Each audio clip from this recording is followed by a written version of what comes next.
Hey there y'all, my name's Roman. This is my first official video on this channel, so congratulations if this, popped up on your feed, and even more so congratulations if you decided to click on it. If you don't know, which you don't, this is my first video.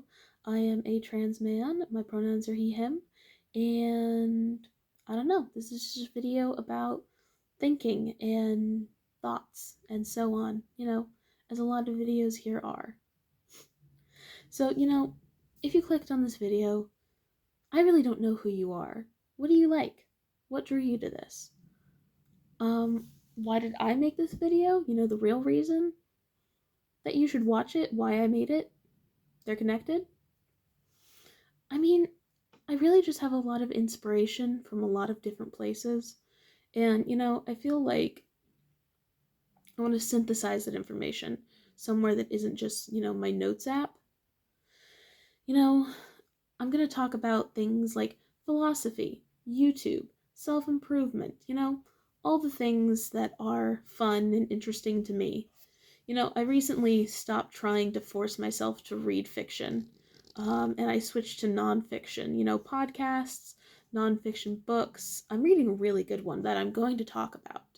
I'm in the middle of it, and by that I mean I've read, the introduction and half the first chapter. But I already have thoughts on it, so stay tuned.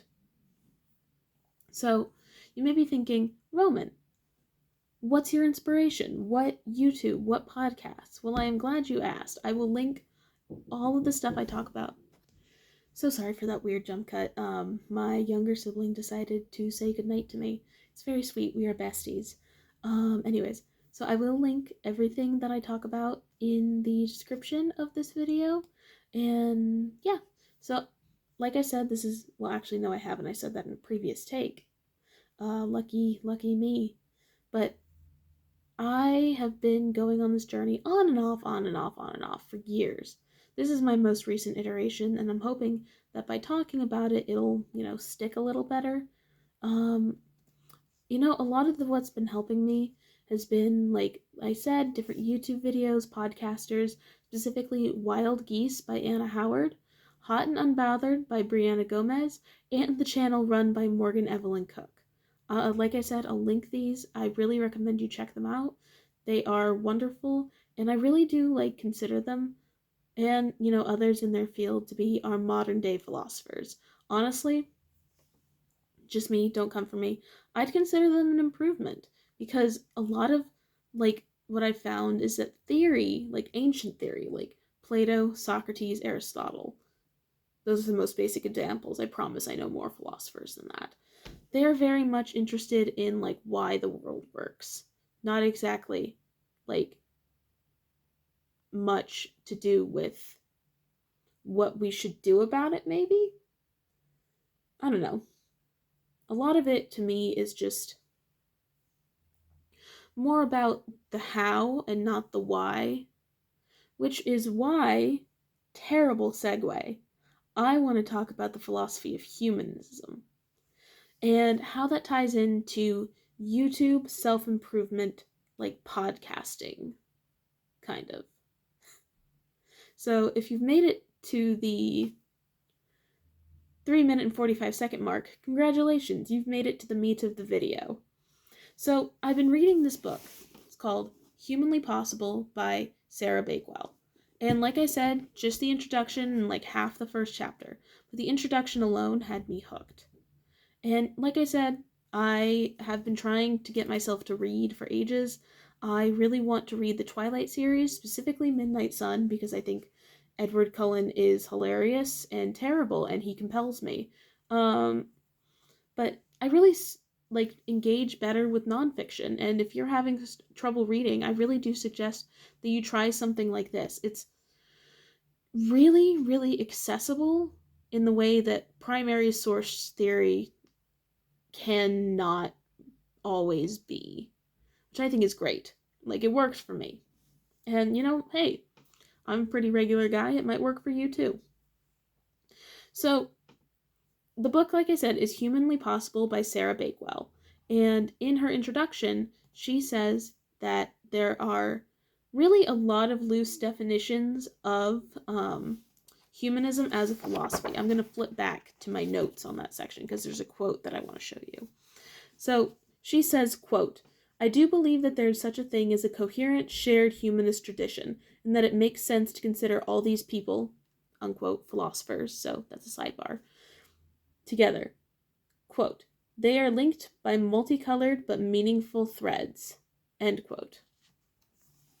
And I don't know, I found that to be a really, really beautiful metaphor. So before this, she goes on and she has anecdotes about like philosophy and the humanities and science. But really, what humanism is a way of thinking about the world. It's like a lens, like the lens of your glasses, that you view like all aspects of human life and knowledge and achievement.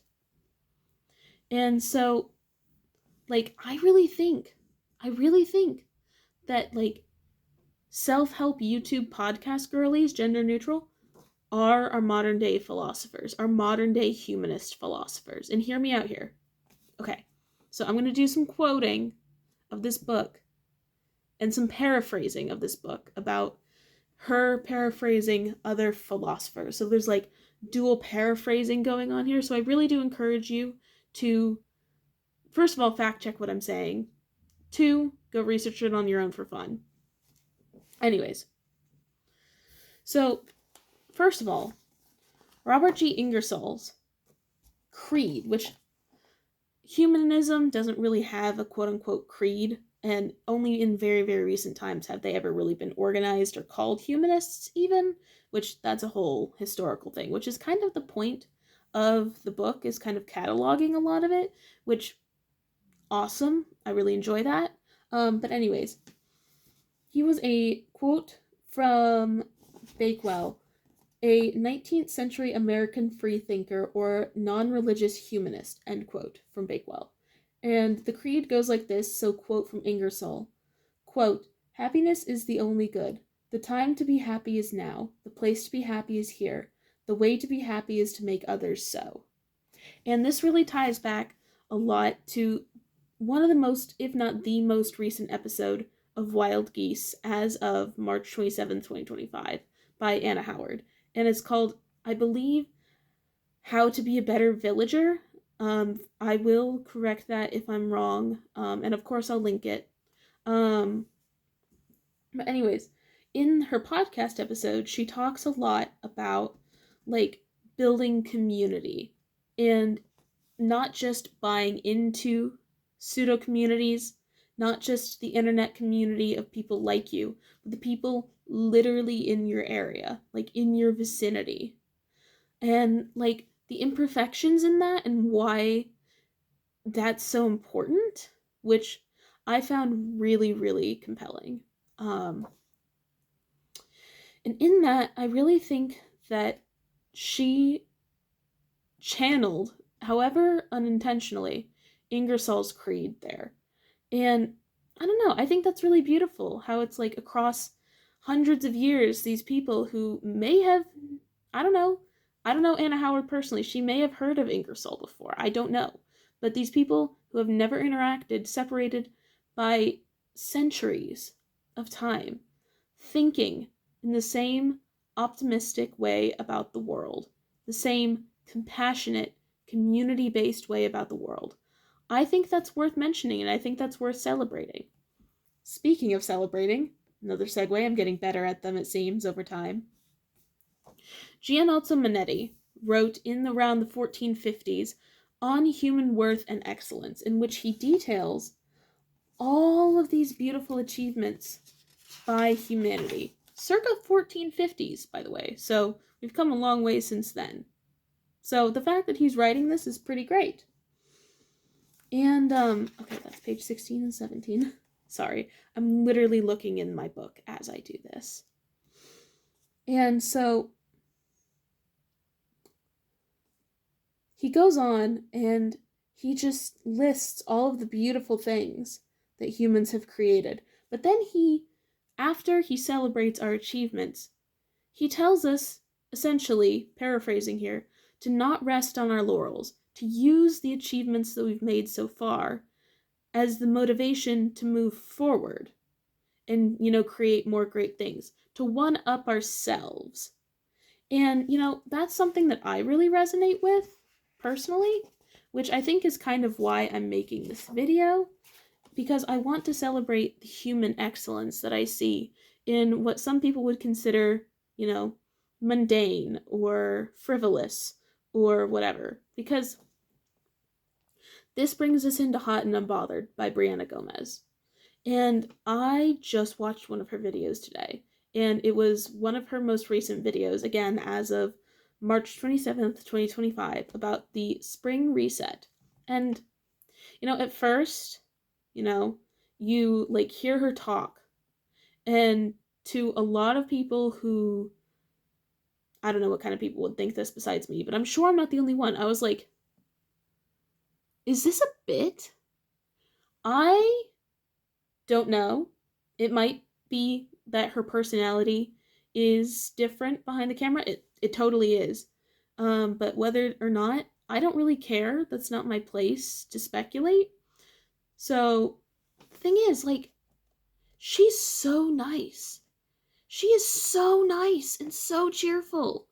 And I'm like, okay, this is something I can get behind. Like, I don't know, like, it's just really cool to hear her talk, and you can see, well, hear, like, just the love that she has for herself, for her viewers, and for the world around her. I don't know. And a lot of it is very relatable to young women, which makes sense because she is a young woman herself. Um, and I think that is a really beautiful way to bring this sort of philosophy, however indirectly, into that space, that audience, that demographic. And I think that, like, another reason I'm making this video is not because the world at large hates us. The systems in place at large hate us. Us as in you, me, the person watching this, your mom. I mean, your coworkers if you work. I mean, like, unless you are someone who is unfathomably, disgustingly rich, the system hates you personally for existing and wanting to find joy and compassion and to be generous and to be kind. And, I don't stand for that personally. Like, I think that sucks.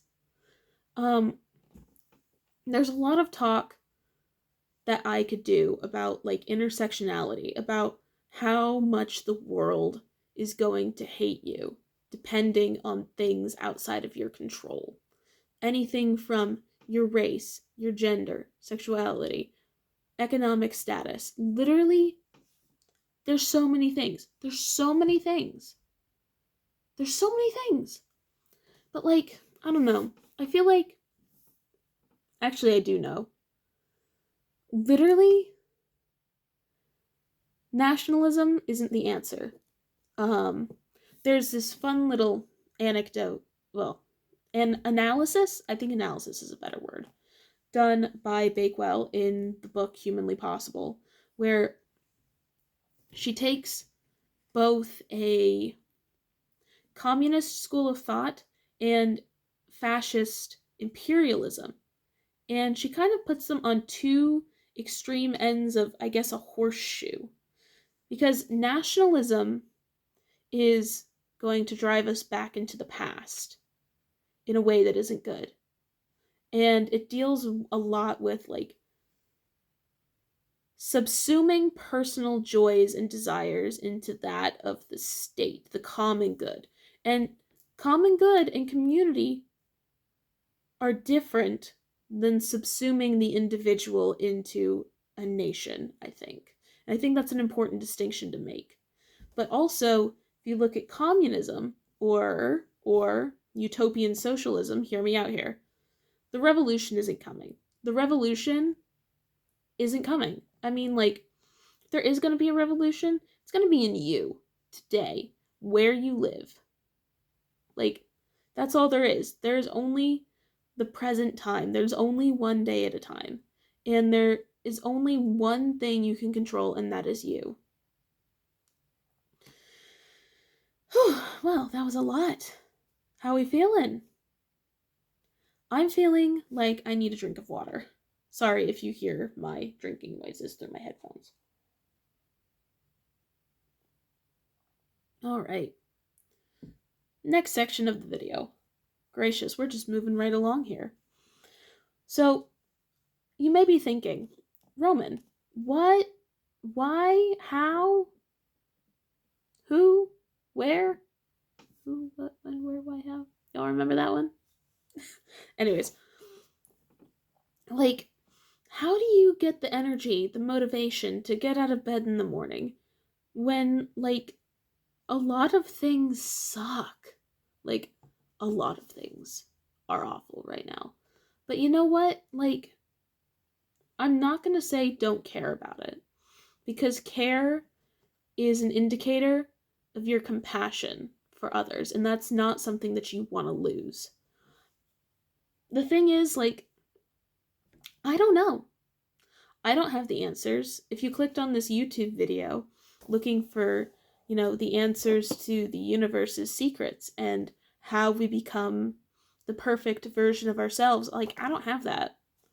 First of all, I heard somewhere, I don't remember where, but the phrase, "you are not an optimization problem," literally changed my life. Like, you will never be the perfect version of yourself. Every second that you exist, you are a different you. And that you could be statistically better, statistically worse, statistically average. Usually it's statistically average, and you know what? That's okay. Excuse me. Look, as long as you're trying your best, and your best is going to look different every single day, as long as you give it as much as you are able to give in that moment, that's all you can do. Like, how do you obtain hope? How do you obtain motivation? Look, you don't obtain them. You literally have to forge them from the materials that you already have. Body, mind, soul, if you're into that sort of thing. And like, I don't know, I don't have the answers to your problems. Neither does ChatGPT, by the way. But you do. You may not like the answers. You may not be able to articulate them right now, but you do. You have the answers. You want to know why? Because you're the only you that exists. You're the only person on Earth with the exact hyper-specific problems that you're facing. That's not to say that you're alone in your problems. No, not at all. We all have the same general archetypes of problems. But everyone having their own individuality, as well as community, involves, like, I guess, recognizing your individuality, supporting others who need it, and letting them support you in turn. And that's really difficult to do because, like, it's really embarrassing to, like, have needs and wants even. So, like, I don't know. I feel like a lot of things are holding us back, guilt, shame, envy, grief even, especially grief. But, like, why is the thing that is holding you back holding you back? That's not a judgment question. I genuinely want to know. Why is what is holding you back? Why? Really sit with yourself and think about it. You can talk it out. You can make another YouTube video. You can journal. You can text it to yourself in a private Discord chat. It doesn't matter. Like, brainstorm with yourself. Brainstorm with your friends, your trusted people. Like, truly think deeply and critically about it. And, like, think about how you can change or at least mitigate it. Because, like, it's not going to be perfect every day. There is no real ideal era of you. There's just the you in the now. But how can you change or mitigate the things that are holding you back once you identify them and, like, why they're existing? Like, I don't know. I have been dealing with severe depression for, like, as long as I can remember. And you can really forget what feeling good feels like. Like, you can really get into, like, deep into that groove and you can think, oh, this is it. If this is it, then why are we even trying? Like, what is the point? Like, I didn't choose this. What am I still doing here? All that jazz. But like, I'm gonna tell you right now, all it takes is one good day, one good moment. Once you really truly feel the warmth of the sun on your face, and like, I don't know, the moment you feel joy for the first time in a really, really long time, you will fight like hell to never lose it again. And trust me when I say that your grief, your pain, and your sadness, your exhaustion, it will give way to that joy. And it is 100% worth fighting for, I guess, and working toward. And I guess what I'm trying to say is thank you. Thank you for sticking with yourself and with me for this whole really, really long video. I've been yapping into my camera for over 20 minutes now, so good on you for sticking through that and all my awkward pauses and whatnot. I mean, like, go check out all the resources that I want to give to you. Tell me your thoughts. Literally any thoughts that you have about this video, about your life. I mean, communicate with me. Or anyone else that you care to communicate with. That's a lot of the basis of it. I mean, I guess if I had one thing that I would want you to really go do, change one thing for the better. Either for yourself, for someone in your life, for a random stranger, for an animal, for a plant even. Like, just change something in the world for the better. And I think that will change something for the better in you too. Hey, thanks for sticking around. I hope you guys have a wonderful, wonderful day. And, a wonderful, wonderful life. Bye.